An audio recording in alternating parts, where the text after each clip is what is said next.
Coming up on today's Locked On Senators, Ottawa has a mountain to climb, ending their 5-game road trip in the Mile High City, taking on a Colorado Avalanche team that's equally disappointed in their own performances. You know we got a full game day preview for you and a very special guest as AJ Crookshank tells us all about watching his brother play in his first NHL game and scoring his first NHL goal. Some of my favorite stories to tell are the family members where they help the player get to where they are. So we'll have that whole story for you and more on today's edition of the Locked On Senators podcast. It's your team every day. Your Locked On Senators, your daily podcast on the Ottawa Senators. Part of the Locked On Podcast Network. Your team every day.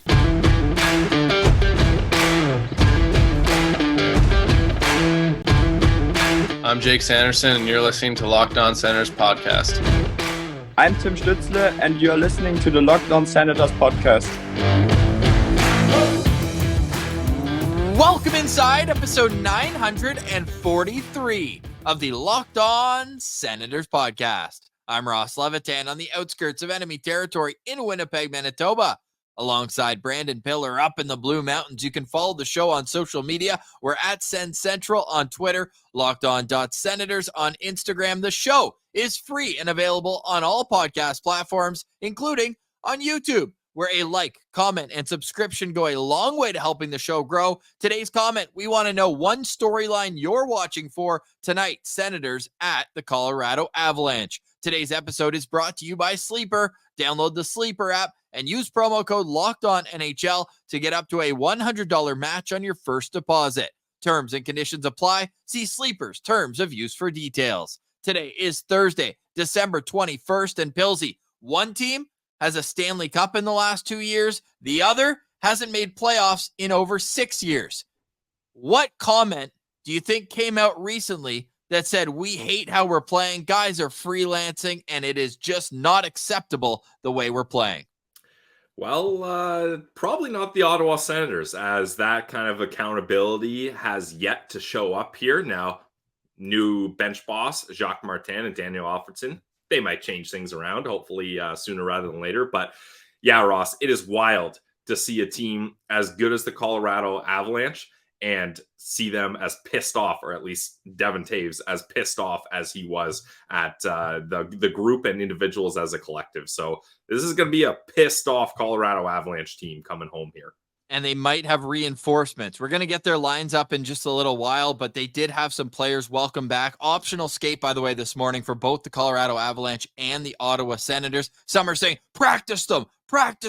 They haven't been playing hard in games, practice them. Well, they did have a full team practice under Jacques Martin yesterday, and, well, it is the 5th game of a 5-game road trip. They've been out on the road for 10, 11 days. As long as they come out flying tonight, hey, it's all good for the Ottawa Senators. Whereas for the Colorado Avalanche, they had Cale Makar at practice. Ever heard of him? The best defenseman in the National Hockey League right now. He's missed the last 3 games. He's got a nagging injury, so we'll see if he's in the lineup tonight. And also, stick taps are in order for Sam Girard. Good to see him back in action, at least in practice. His first time back since entering the NHL's player assistance program, which he self-admitted himself into for alcohol and depression. So really happy to see him back and feeling good. Devon Toews saying that he was smiling. So great news there. Doubtful that he plays tonight. Andrew Cogliano also on the ice this morning. No word yet if he's going to play. But for the Ottawa Senators, and they've said it in the media, Pilsy, it's about focusing on themselves. I felt under DJ Smith, especially this season, they were always worried about what the other team brought. You would always hear from DJ, oh, this team does this well, so we have to counter it. It was always about reacting to the other team. But now, under Jacques Martin, it's what are the Senators going to do tonight that will give them the best chance to beat anybody, whoever the opponent is.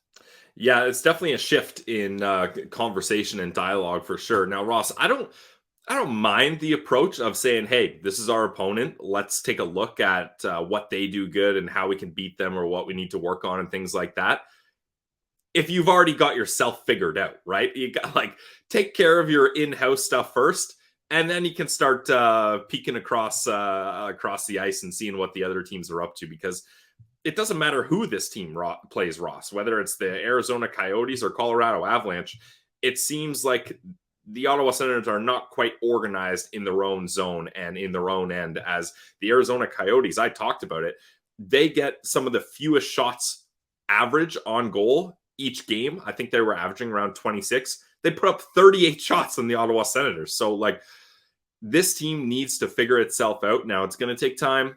New coaches in, new systems, new messages, new voice, everything. So, unfortunately, for Ottawa Senators that have been patient for 6 years, you're going to have to wait even longer here. But I hope we see considerably better effort from the Senators in a defensive aspect than we did up against Arizona.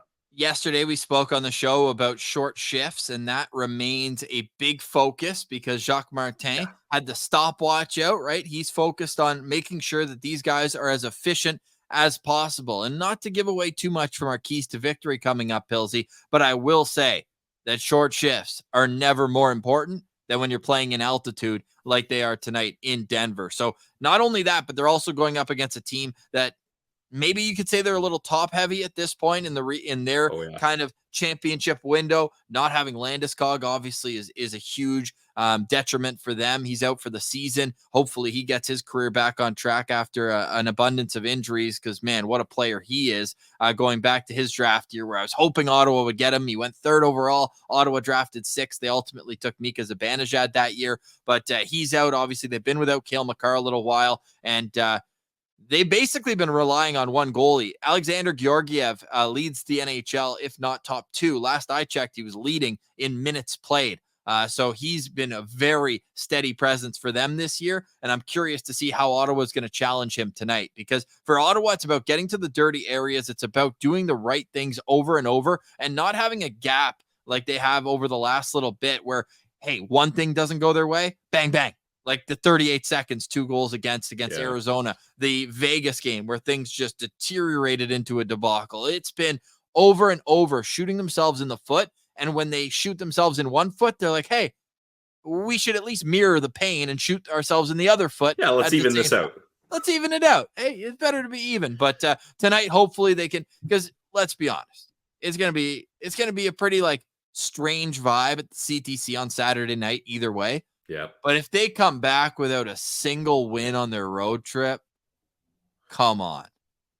Yeah, it's going to be tough for sure. And the altitude is certainly a thing, Ross. I've been in Denver, and obviously I'm not playing professional hockey, but even just walking around town or going on hikes, like, you feel it. So for this team to have Jacques Martin, a guy that emphasizes short shifts, they're going to have to figure that out, because especially you go up against a team like the Colorado Avalanche. This is what they're used to. This is their standard. They play 41 games a year here. So especially lifelong Avalanche guys like McKinnon, Rantanen, like these guys are used to this. And I'm sure they take advantage of teams that maybe aren't quite as used to it. So we'll see how that all plays into tonight's game. It is a 9:00 Eastern start. And of course, we'll have the postcast for you right after tonight's game. It'll be Pilsy and I taking you through the ins and outs of what happened in tonight's game. Again, it's an optional skate today, but we will get to the line combinations for Ottawa and for Colorado, keys to victory. And then we're going to end off today's show with a very special guest. I love telling the family stories. It's a long line for us now. Like, I might even be missing some. But Matt Sogard's brother, Kevin Mandalazy's father, Josh Norris's father's been on the show. But the first two I said, they came on the show in terms of their own experiences around the team, right? Jonas was in Ottawa watching Mads play in the NHL for the first time. Mando's parents went down to Long Island last minute. This is a similar story to that, where AJ Crookshank just thinks he's coming home for the holidays from school. Nuh-uh. Big brother calls and says, hey, you better get your butt to Vegas, because we got National Hockey League business to take care of. So stay tuned for that story later on as well. This is Locked On Senators, your team every day. Today's episode is brought to you by our friends over at Mary J's. Mary J's is a locally owned cannabis dispensary in the Ottawa area, and Mary J's started off with three best friends making a life-changing decision opening their first store in Kingston. They grinded to keep their dream alive, sleeping on air mattresses on the floor of the sales room just to get it going, and through hard work and dedication, they now have 4 stores in the Ottawa area and a store in Cobourg. The Ottawa locations are Riverside South, Orleans, Greeley, and Russell. Lots of spots to help you out.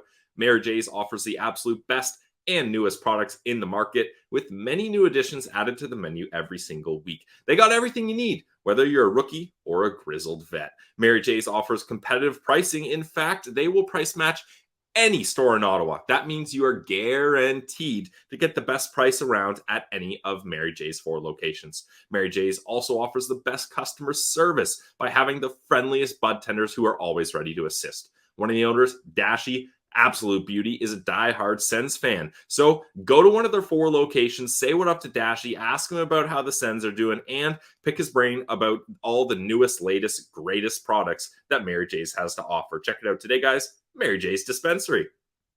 Today's episode is also brought to you by eBay Motors. Passion, drive, determination. These are adjectives that describe eBay Motors. eBay Motors has everything you need to maintain your vehicle and level it up to peak performance. From superchargers, roof racks, exhaust kits, LED headlights, and more.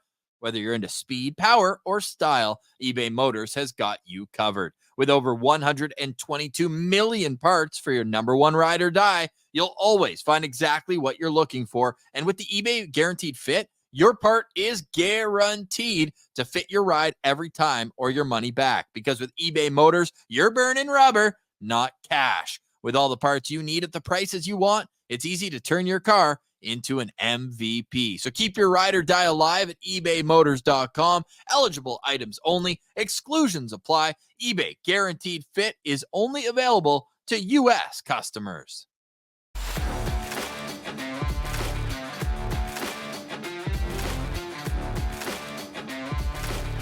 All right, Pillsy, here we are, game day for the Senators, 9 o'clock start Eastern time. Get the coffees on and make sure that there's extra caffeine in there because we got the postcast right after, should be around midnight Eastern time. We will be going live on YouTube, so make sure you subscribe and leave a comment. Get in the chat. The chat is buzzing, whether it's midnight or noon. And Pillsy, I don't know if you saw while you're doing your ad read, I had one earbud off. I was listening to Jacques Martin right after practice today. No lineup changes. Looks like, I don't know actually, because we haven't seen Jacques for that long. I don't know if that means Joonas Korpisalo is starting again. Where would you go in goal tonight? I don't know, Ross. To be honest, I wish I could give you a more passionate response for this, but neither of these guys is really instilling confidence in me. But I will say, Joonas Korpisalo had a really good game. And people might say, Pillsy, he blew a 3-0 lead. They scored 4 goals on him. His save percentage was under 900. I get it. But for the standard of where this goaltending is at, unfortunately, it's a lower bar. But he made some big saves, some big momentum saves. I wouldn't mind giving Korpisalo another shot here. So I'll say Korpisalo. Yeah, I think I would go with Joonas Korpisalo as well, right? He's paid to be your starting goalie anyway. So for me, it's just a matter of like, if you're going to give one guy a little extra leash, that to me would be the decision I would go with Joonas Korpisalo starting in this game. Neither Korpisalo or Forsberg have played much against Colorado. Korpisalo is 4-2 though against the Avs with a 900 save percentage. Get him in. Meanwhile, Anton Forsberg has 1 win in 5 games. He's 1-4 with an 845 save percentage. Which is pretty much a season save percentage right now as well. We're hoping Anton Forsberg can get back on track because when he plays well, he has stolen games for this team. We've seen it, Pillsy, with our own eyes. Yep. Anton Forsberg played good hockey, but it's just not happening right now for the Ottawa Senators. If you missed yesterday's practice, the lines are as follows. Tim Stützle at center between Brady Tkachuk and Drake Batherson. Josh Norris is centering a line of Vladimir Tarasenko and Claude Giroux. Ridley Gregg is with Dominic Kubalik and Angus Crookshank, and Mark Stelik is with Yuri Smejkal and Parker Kelly. On the back end, it's Jake Sanderson with Artem Zub. It's Jacob Chikrin with Travis Hamonic, and it's Eric Brandstrom with Jacob Bernard Docker. Again, we just spoke about the goaltenders. It will be either Korpisalo or Forsberg. Pillsy, your locked on player. Ooh, I'm excited for this one, Ross. Number 59, Angus Crookshank is my locked on player. Now, call it bias, call it, we're looking out for friends of the show. Pandering. Yeah, that's a good way to put it, Ross. But even throw all that out the window, Angus Crookshank was arguably the hardest working player on that Senators team last game. Like, he's coming out there, he's flying, he's throwing hits. He gets the first goal of the game, a nice tip where he gets into the high slot to get away from defensive pressure and gets a good tip on a shot. So I really think that Angus Crookshank, he's starting to see that, okay, there could be a place for him here, especially with the injuries to Matthew Joseph, sorry. There could be a spot for him on the third line. And he's a perfect third line guy. He's gritty. He's got some offensive capabilities, as he's shown, and he's going to give you 110% effort out there every single shift. This is someone who is not just kind of happy to be here. He's working hard, and you're going to hear it from his brother AJ that he's one of the hardest working people out there, and he's enjoying this opportunity. So I'm going to be looking out for, or locked on, sorry, the number 59, Crooker. My locked on player tonight is Jake Sanderson. If the Senators are going to have success against the Colorado Avalanche, they're going to have to shut down their top line. So I was between either Sanderson or one of the top two centermen who are going to have to go head to head against Nathan MacKinnon, who we'll get to is on an absolute heater. But for me, Jake Sanderson, Artem Zub will be on the ice every single shift against the MacKinnon-Rantanen combination. And man, is he going to have his work cut out for him. But if there's one thing that you need when you're playing against MacKinnon, you have to be a great skater. And that's what Jake Sanderson is. He's in the altitude training in the summer in Montana, Pillsy. He's got that altitude training. He's from Calgary as well. So I'm looking for Jake Sanderson and that VO2 max of his to really help out. He had 5 block shots in last game as well against Arizona. That is the most he's had in a couple weeks. He had 6 in the win over Seattle on December 2nd. So I'm looking for Jake Sanderson. Also had 2 assists in that game, 3 points in his last 2 games offensively. But for me, it's the defensive side of the puck here. I want Jake Sanderson to be at his two-way best going up against Nathan MacKinnon. So those are our locked on players. How about you, the citizens out there? We always put up the poll right before we record on Twitter at Sens Central, and you have spoken today. It is Tim Stützle. Over 500 votes already, and 48% are going with Timmy Superstar. Pilsy, is this as simple as, hey man, you're due for a breakout performance? Well, and I think he's arguably the player under the microscope most with this new coaching change, right? I think it's kind of weird to say the guy who's leading the Sens in points isn't doing enough, but there's so much more to his game that if he can get the proper guidance and coaching, that Tim Stützle can take his game to a whole nother level here. And we're hoping with the help of Jacques Martin and Daniel Alfredsson, he can unlock that. He's a guy to watch for shift length tonight for sure. And again, like 8 points in his last 11 games right now, Pilsy, sure. Yeah. But he has 1 goal in his last 11 games, only 6 goals on the year, right? We were talking like, oh, breakout candidate, 40 goal scorer. Like that's what we're expecting for Tim Stützle this year, but it just has not been the case. He's still producing offense, but I don't want to call it low calorie offense, but at the same time, it's like, they aren't big clutch points that are putting this team in a winning position. So hopefully that comes more and more. And again, you have to recall that the Ottawa Senators right now with Tim Stützle, like the other team is game planning to stop him, which is different than in last year where it was, okay, like this kid, yeah, he's starting to be good. He's starting to be a guy we need to worry about. Now it's like, okay, we're going to stop him. So now what is he going to do? And let's keep our eye on his shift length tonight for Tim Stützle. I'm going to be very curious to see that. Now let's meet the Colorado Avalanche. Nathan MacKinnon, one of the best players in the National Hockey League. He is the top line center with Valeri Nichushkin and Mikko Rantanen. The second line is Ross Colton with Mile Woods and Jonathan Drouin. The third line is Ryan Johansson with Ben Myers and Logan O'Connor. And the fourth line is Oscar Olofsson with Joel Kiviranta. I stumbled there because they are one of the teams that go 11-7. So I've got Curtis McDermott there on the graphic at left wing, but he is the 7th defenseman / face puncher. So if the Sens are down 3 or 4 goals, look for Brady Tkachuk to go after him the way things have been going for Brady. I hope that doesn't happen, Ross. McDermott is an absolute beast. one of the toughest guys in the National Hockey League. On the back end, the Colorado Avalanche, again, this is subject to change. We might see Cale Makar. Outside chance we see Samuel Girard, but we're expecting to see Devin Taves, who, I mean, he shone the spotlight brightly on himself with his comments to the media after the game against Chicago. So he's a guy who's putting pressure on himself to perform amongst his teammates. With Josh Manson, we've got Bowen Byram with Sam Malinsky, and then the third pair is Caleb Jones with Jack Johnson. In goal, again, expecting it to be Alexander Georgiev, but it could be Ivan Prosvetov as well, the former OHL standout goalie, played a bit in Arizona. But who's your lookout player on this roster? Ross, one of my favorite players in the entire league. And if you're watching on YouTube, he is the player in the picture here.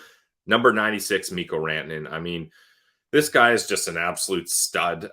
He's so consistent. I feel like he's one of the more underrated players in the league. Like, it used to be Barkov every single year. I think Rantanen should be in the conversation for underrated player. He kind of gets lost under the spotlight, rightfully so, when you got Nathan MacKinnon and Cale Makar on the same team. But you talk about McKinnon being on a heater, Ross. Rantanen is as well. In his last 5 games, he has 3 goals, 6 assists, 9 points in his last 5 games. And up against the Ottawa Senators in his career, in 12 games, he's 15 points. So he gets it done up against the Sens. Nathan MacKinnon is the best player in the Western Conference outside of Connor McDavid. And even them, I think that you can put them head to head. I really think that he's that good. It's close, yeah. Well, the heater that he's on right now is absolutely insane. He's on a 16-game point streak, Pilsy. Tease. On this point streak, he has 8 goals and 20 assists. He has 28 points over his last 16 games. Wow. And get this, to start the season, things weren't going well for him, and things weren't going well for Colorado. In the first 8 games, Nathan MacKinnon had 4 goals and 3 assists. Okay, for him, that's not that great. 7 points in 8 games, that's not that great for him. And he went pointless in 4 out of his first 8 games. He was frustrated. He even got a 10-minute misconduct in the 8th game, a loss to Buffalo. And he was -5 over the last 2-game stretch this year where he went without a point. Since then, he has points in 22 of his last 24 games. He has 41 points in his last 24 games. He is as much of a superstar as there is in the National Hockey League, and I'm going to be looking out for him. And oh boy, the Senators better do that as well, because he is a treat to watch. And I can't wait for him to finally be able to put on the maple leaf in an international tournament so we can cheer for him, because he was on that Young Guns team back when they had that in North America. So he's never played for Team Canada at a number 1A event like the Olympics or the World Cup. I think he's out of World Championships, if I'm not mistaken. But Probably. like he's the perfect line mate for Connor McDavid too. Like, you can put him on the wing and just have him go. Like, he's a perfect line mate for anyone. Jeez. If Connor McDavid is a gazelle, like the way he skates, he's all cutting through. Nathan MacKinnon's a rhinoceros. Like, he runs, he goes through guys. It's honestly impressive. So we'll be watching for that, but hopefully it's a night of disappointment for Nathan MacKinnon. Let me see how he's done in his career against the Ottawa Senators. No. I'm so nervous. Only 5 goals in 17 games. What? 19. How many assists though? Okay, but still 5 goals. That's underwhelming. Yeah, exactly. What so a bum. Hey, what a bump. Yeah. Bring us Nathan MacKinnon. Yeah, we want MacKinnon. We do want Senators hockey, and we're going to get it tonight, 9:00 puck drop. Pilsy, I'm so excited to throw to this interview with AJ Crookshank. We do have one more topic to get into, but first, this is Locked On Senators, your team every day. Today's episode is brought to you by our friends over at Sleeper. Guys, if you want to win 100 times your money, play daily fantasy hockey on the Sleeper app. That's the way to do it, because as the official daily fantasy app of the Locked On NHL Network, Sleeper is our top choice for daily fantasy sports, especially hockey. Come on. With Sleeper, you can win 100 times your cash in daily fantasy hockey contests. Not a math guy, but that's pretty damn good if you ask me. What I love about the Sleeper app is the group chat. You can let all your buddies know, hey, you got a good lineup and you can talk smack. And Entries can be made in under 1 minute. Time is money. You can get those entries clocked in at 6:59 right before puck drop with studs like Brady Tkachuk, Claude Giroux, Jake Sanderson, Drake Batherson, all the players around the league. All you have to do is pick stats for these stars. Stats like goals, assists, plus minus, saves, and more. You heard me, Sens fans. 100 times payouts on Sleeper, so start paying attention and get your picks right so you can win big. Use promo code LOCKEDONNHL and you'll get up to $100 match on your first deposit. Terms and conditions apply. That's LOCKEDONNHL. See Sleeper's terms of use for details. Only available for our friends in the US for now.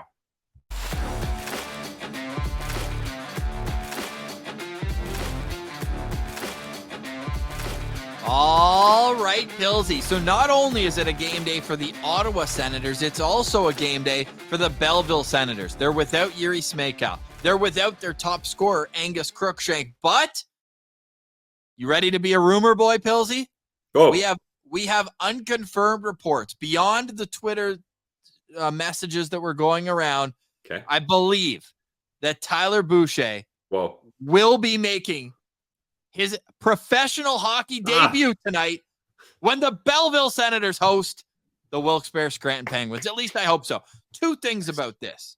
But first, let me get your immediate reaction. I love hearing this. I know it's been cloudy regarding what's going on with Tyler Boucher. Sens fans are frustrated trying to get information on it, rightfully so. This is an 11th overall pick, or 10th overall pick, rather. Sorry.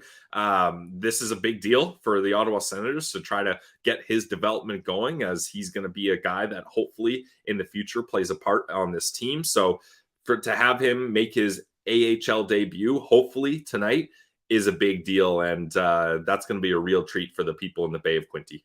Yes, it will. Now, one thing I want to say, because you hit on that, very excited for him. Let's not have an entire what do we call arbitration about the Tyler Boucher pick based on how he plays tonight. He's played 4 games since last year's World Juniors. Yeah, it's his first pro game. I just want him to get out there, skate, have fun, smile, and just play hockey. Do what he loves. That's what I'm hoping to see from Tyler Boucher tonight. But it's just like, he's such a good kid. He's been on the show with us 4 times. We're rooting for him. Great family comes from, and we're rooting for him big time. And how good would it be for the Sens at this point? Because it almost feels like it's so like far gone because he's been out of sight, out of mind. If he could come and become a top prospect once again, I think it would just be amazing. And I just don't want it to be hingent on tonight's performance if he is in the lineup. In fact, it'll just be great to see him back and hopefully get the ball rolling, because they have a very busy January. So I'm looking forward to seeing him in the lineup, seeing if and where he slots in. So follow along at Sens Central on Twitter around 5:30, 6 o'clock tonight, and we'll get you that confirmed information if and when it becomes available. But again, unconfirmed reports, but Tyler Boucher, we think. So if it doesn't happen, it's all good. But if it does, credit to us. Yep. Any thoughts on this interview, or why don't we go to it? We'll come back and wrap up the show. Let's do it. All right. Here is the brother of your newest Ottawa Senator, Angus Crookshank. Here is AJ.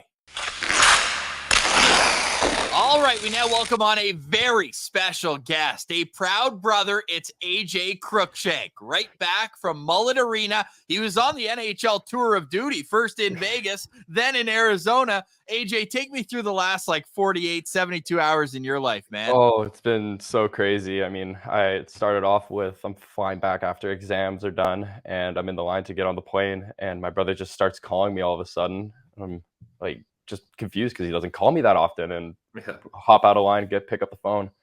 You might want to go to Vegas. You might want to pack your stuff to go to Vegas. And I'm like, what?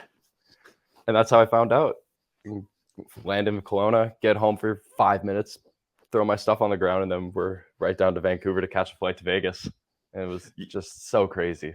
Yeah, your dad was saying the quick flights and drives and everything you guys had to do to make it there was crazy.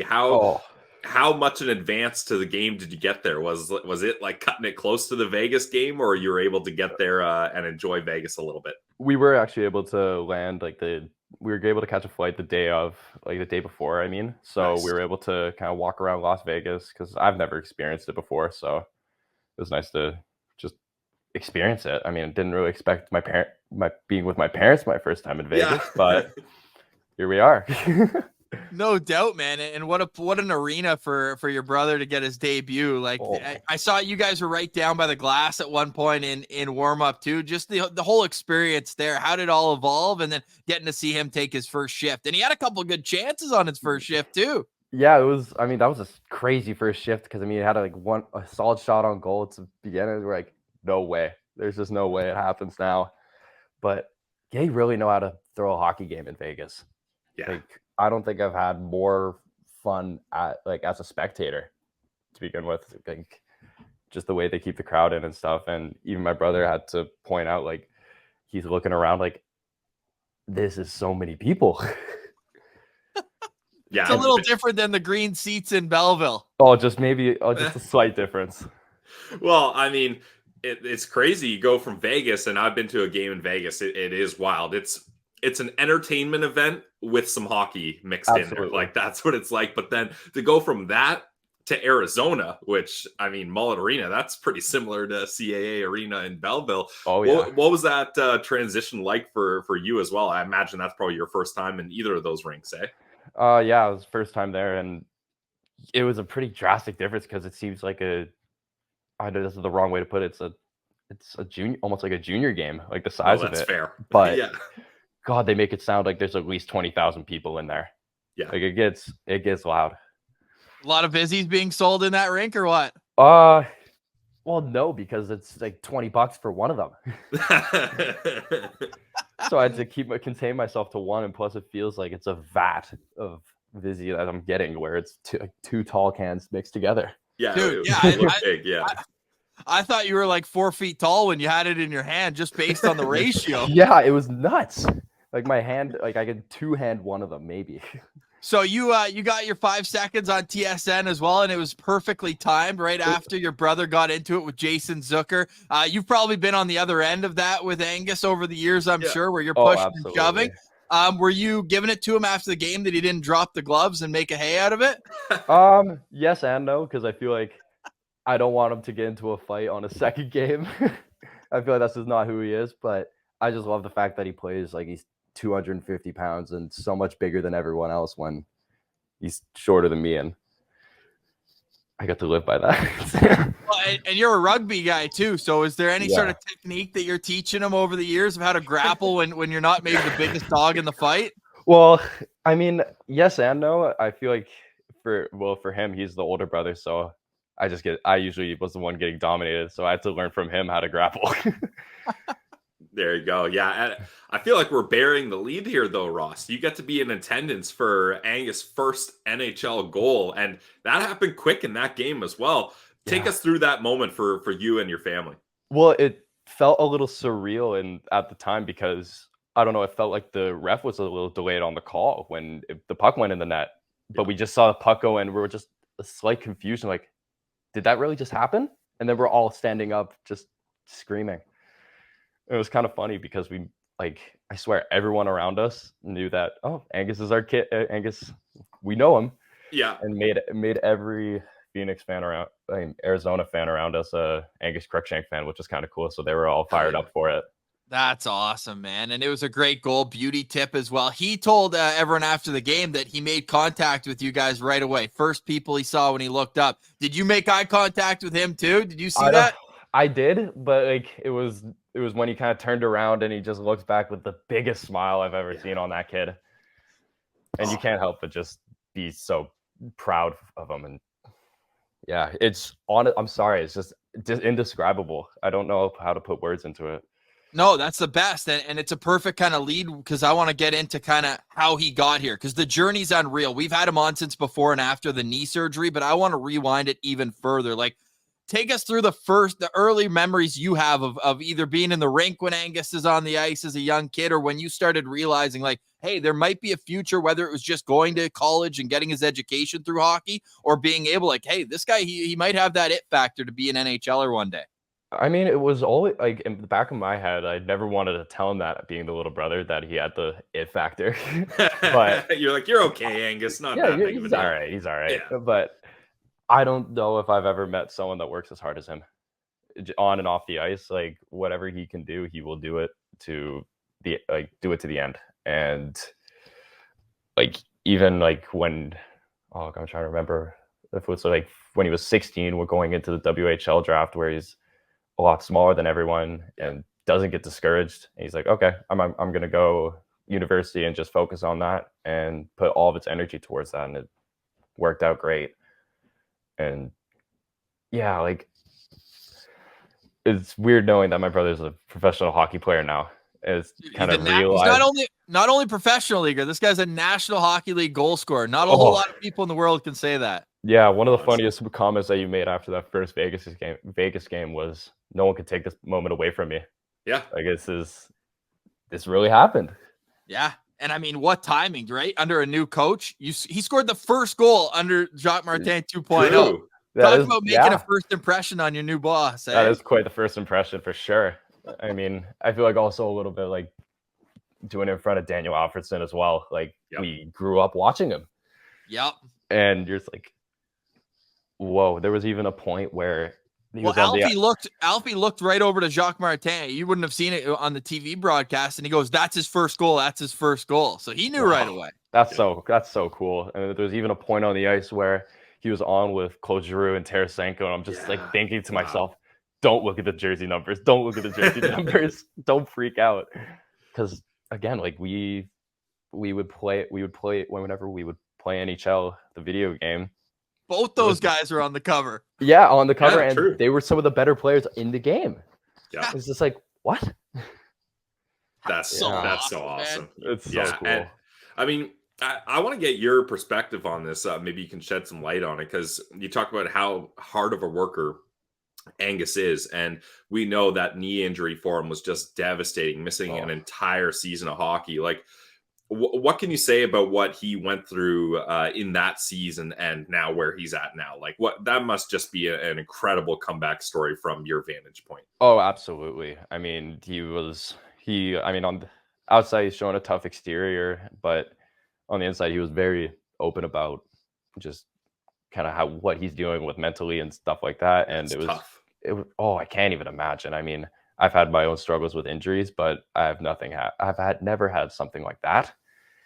And the fact that he was able to just communicate that and be able to work through it was amazing. And yeah, it's just, I don't know. It's a lot of hard work that went into it. And I mean, it sucked a lot more when, I think it was because of those protests at the time. He wasn't actually able to start training until like a month later than expected because he couldn't get the brace.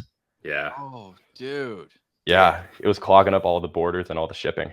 Yeah, man. Holy, I never even thought about that, right? We just see a guy, they go down, they go on the injured list, and then it's kind of out of sight, out of mind from our vantage point, but it's an everyday thing, and even things that are out of their control. But I feel like Angus is good at, just focusing on what his controllables are, right? Is that something that he stresses?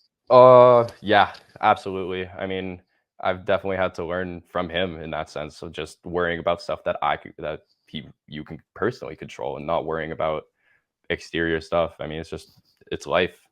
Ups and downs happen.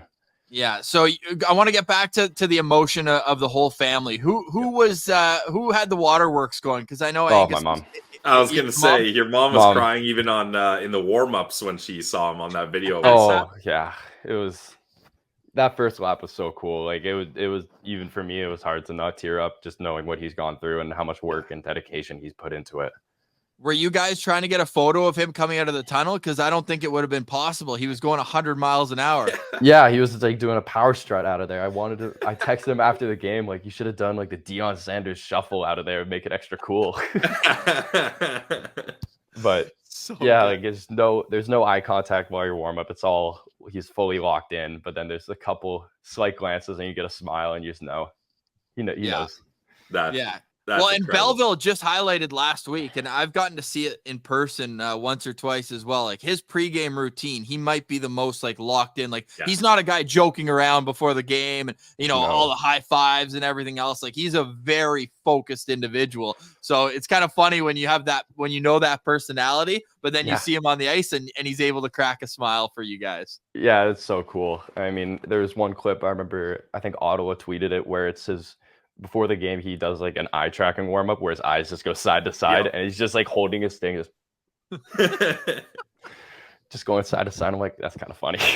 It's definitely a funny visual, but he's locked in. You gotta love seeing that. Final question for me, AJ, and this has been awesome having you on. We love getting the family members on because it's a whole different story. It's a whole different side and emotion and passion behind it. So final question for me is, do you know what he's doing with that puck? Have you got the confirmation what's happening with the first goal puck?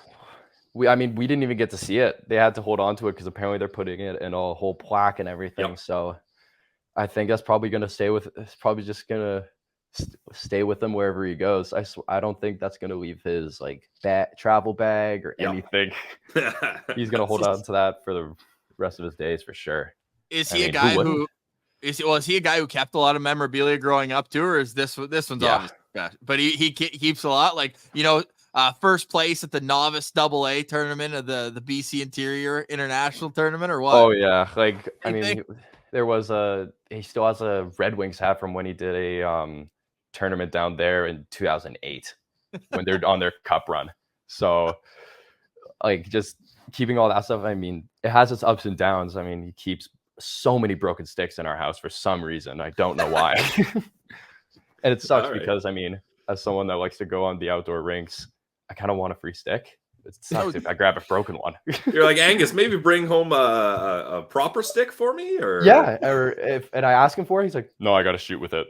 Like, what?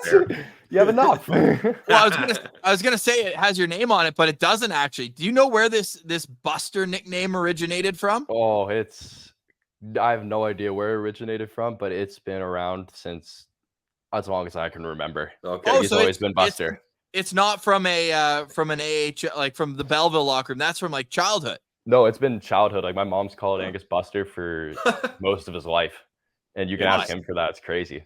Buster Crookshank, that's an all-time handle. Right, I mean, it doesn't beat Angus Crookshank though. I remember when he was drafted, Ross. We were like, best name in the draft. Like, Angus and AJ too, the 1-2 punch down the middle. I love that. So Angus, AJ, final question for me is, you make the trip. You don't only go to Vegas. Was the plan always to do 2 games? Were you following until you maybe got that first goal? Because I mean, where are you tonight in Colorado?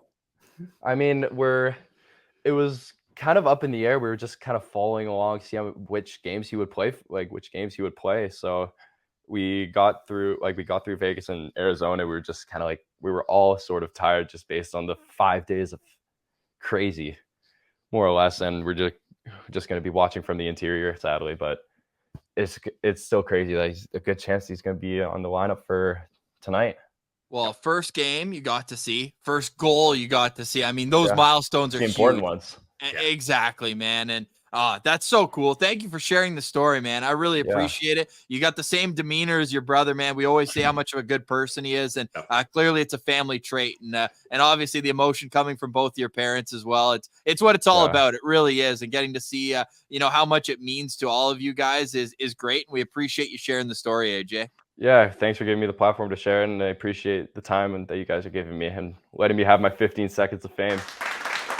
All right, Billsy, stick taps to AJ Crookshank. I love that they had the 2-game sample size and they got 2 big milestones out of it. What were your thoughts as we were having that conversation?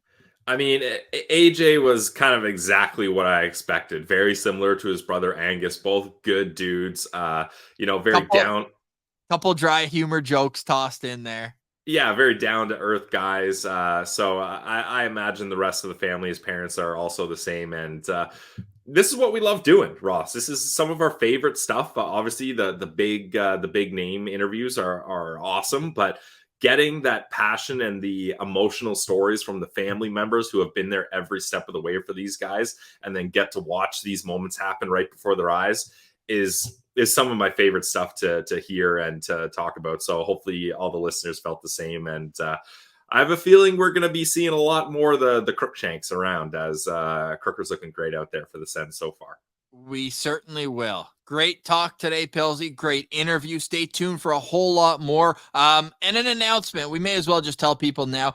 Next week, we're both away on vacation, but we're not going to leave you without content. So we've got 3 citizens for you. We're going to have a best of. And on January 1st, the day before the PWHL season begins, Emily Clark, Olympian, 2-time Olympian. She's a NCAA champion, a world champion, an Olympic champion, and now a star player for PWHL's Ottawa team. So we've got all that set for you over the next week. We'll put out an announcement on social media tomorrow, just letting people know, because this is, Pilsy, the longest that we've ever gone without doing consecutive shows. So we will miss, by the way, the postcast against the Leafs, the 29th and the 31st. I blame the schedule makers, because remember they had Leafs Sens on New Year's Day a couple years ago as well. Like, what? Like, that's a game holiday I want week to forget. shouldn't count. Yeah. Holiday week shouldn't.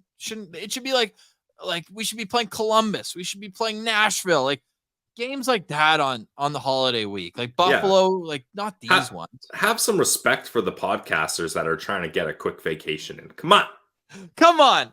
Final thoughts on today's show. Final thoughts for me is awesome having AJ Crookshank on the show here. And look, I'm excited for this game. I'm excited for Senators hockey again. I know it was ultimate heartbreak up against Arizona, but this is something that this is going to build, and it's going to take time maybe, but each day I'm excited to see the progression of how this team changes. So let's go Sens go. How about that, Ross? Sens go. Let's go Sens go. We'll see you guys in the postcast after the game. For today, we say goodbye. Have a great day. Thank you so much for listening. Make sure you give us a 5-star review, thumbs up. All that does really help the show grow. For Brandon Piller, I'm Ross Levitan. This has been the Locked On Senators podcast, your team every day.